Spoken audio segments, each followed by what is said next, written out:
16 long years ago, it wasn't Taylor Swift or Lady Gaga that was going viral. It was one man in his bedroom with some zany dance moves that really changed the way we view virality on the internet. I'm talking, of course, about the Numa Numa Guy. Hello? In a time before YouTube, his videos set the internet on fire on a little website that we called Newgrounds. Though here in 2020, the online landscape is a far different place. In fact, copyright would have killed the Numa Numa video today. While this spontaneous success probably couldn't happen now, this is exactly why it happened then.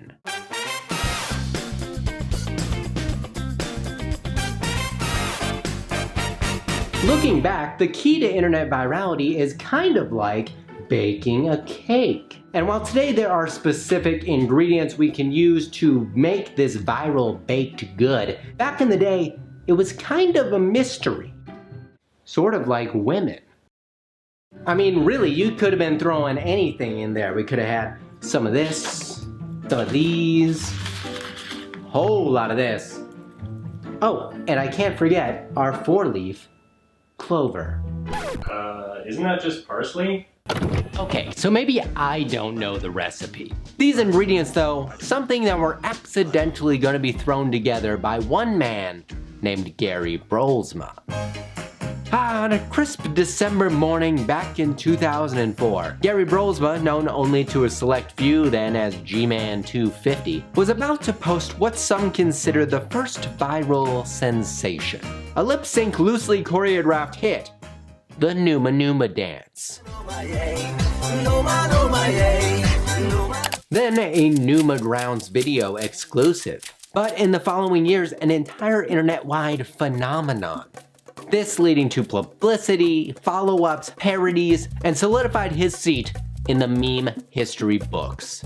While it was Gary who brought this viral masterpiece to life, it was really the Moldovan-based pop band Ozone's song, Dragostea Din Tei, that lit this viral fire. Wait, where the hell is Moldova? Known for its wine and lack of tourism, for this sliver of a country stuck between its old Soviet bloc neighbors, Ozone was their diamond in the rough. And without this song released in 2003, it begs the question, would the Numa Numa Guy ever have come to fruition? Now, if you were living in America, you may have never even heard of this song were it not for Gary Brolsma's video. But you see, in Europe, this track had already made its way up the charts, hitting #1 in the Euro Hot 100 and many other individual charts across different countries. But here in the good old US of A, it was with the quirky addition of this character Gary Brolsma that put these famous lyrics forever on a loop between our ears. By the end of 2006, this video had been seen over 700 million times. All thanks to a little pop hit by Ozone, Gary's name now etched in history. Though little did he know, his video was setting an example for other viral stars to come. Gary Brolsma set a precedent for online video everywhere. A precedent that 8 years later would be checked and matched by another interwebs phenomenon. Psy. In 2012, besides the end of the world, it was all about Gangnam Style. The first YouTube video to hit 1 billion views, making it at the time the most viral video ever. And like Numa Numa, with catchy lyrics and captivating dance moves, this success led to massive airplay, numerous interviews, parodies, and recreations. The dance reaching the highest of offices with the British Prime Minister, David Cameron, and US President Barack Obama. My daughters have taught me a pretty good Gangnam Style. However, there is one major difference between these two viral stars. While Psy had taken the mantle, it really was people like Gary who had been laying this stage's groundwork years prior. Not even to mention, Psy was far from being a complete unknown musician. With corporate backing and professional choreography, Gangnam Style wasn't exactly an accident. Having spent years already in the K-pop scene, he had a monetary path around this secret recipe. While Gary, on the other hand, was nothing but a fresh out of high school kid with not a penny to his name, nor the aspirations for internet fame. Believe it or not, Gary is the shyest person I've ever met in my whole life, which is people find that very unusual. And That's because Gary Brolsma wasn't a pop star. He was just a guy. And looking at the way YouTube has set up today's trending page, could someone like Gary really recreate the internet sensation that we saw 16 years ago?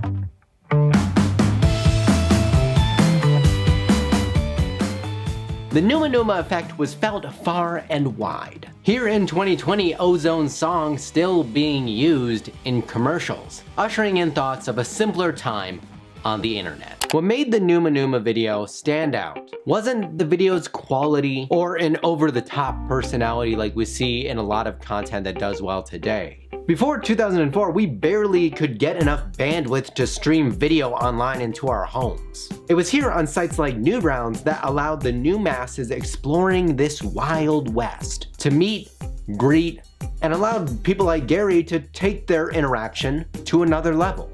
So you had this geeky guy in his bedroom with a decent enough connection to the internet, plugging in his webcam and waving his arms wildly around to some Eurobeat hits. You know, really, he's kind of a foreshadow, because now everybody's doing it on TikTok. Before, you would really only see this thing when it was like presented to you on TV or in a movie maybe, but now for the first time you got this normal looking guy doing it for the whole world to see.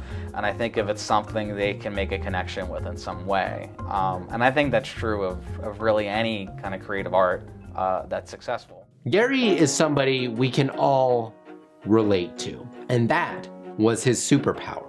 Gary just looked like a fun guy having a good time. It made you smile and feel happy when you watched it.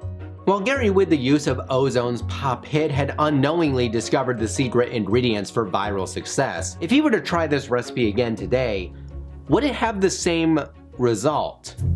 On YouTube, you can't just post a video using any music you want to anymore. Without license to the song, you're likely to get a copyright strike or possibly have that video deleted.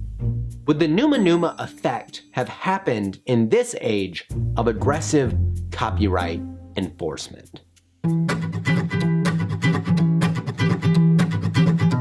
So would the Numa Numa effect be the same today? Back in the early days of YouTube, it was commonplace to see many people lip-syncing and dancing to the latest hit music. But today, not only do you not see it, but when people do use these songs, they often have to deal with the monetary consequences.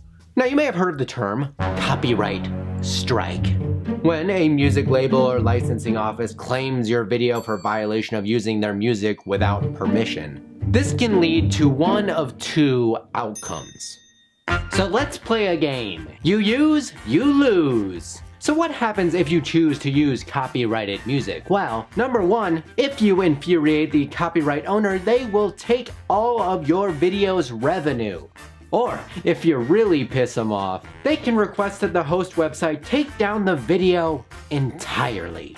And that's how, if you use, you will lose. Now, as time has gone on, the copyright issue across the internet has only gotten larger. A few years ago, Newgrounds, the site that pretty much made Numa Numa Guy famous, had also been feeling the heat from this copyright wave, actually removing the video due to music licensing reasons. Over the last 5 years alone, YouTube has heavily cracked down on anyone trying to use an unlicensed track. But most recently, Twitch streamers who often use music throughout their broadcasts have been hit by these DMCA strikes, making it even more difficult to add music to their streams. Back when Gary was posting these videos, we didn't know what ingredients could make the perfect viral recipe. But nowadays, when we look at other viral sensations like Mr. Beast, we can pick a few things apart. All you need is a pinch of good looks, a teaspoon of controversy, and to go really viral, a big old spoonful of corporate money. So could Numa Numa have gone viral today? Well, maybe on TikTok where song and dance is still really prevalent, but I'd argue in today's online landscape with a more corporate outlook and copyright enforcement, these glory days are long gone. So keep on perfecting that recipe, because Lord knows I got a lot of work to do. Remember, I'm Ryan, and I'll see you in the next video.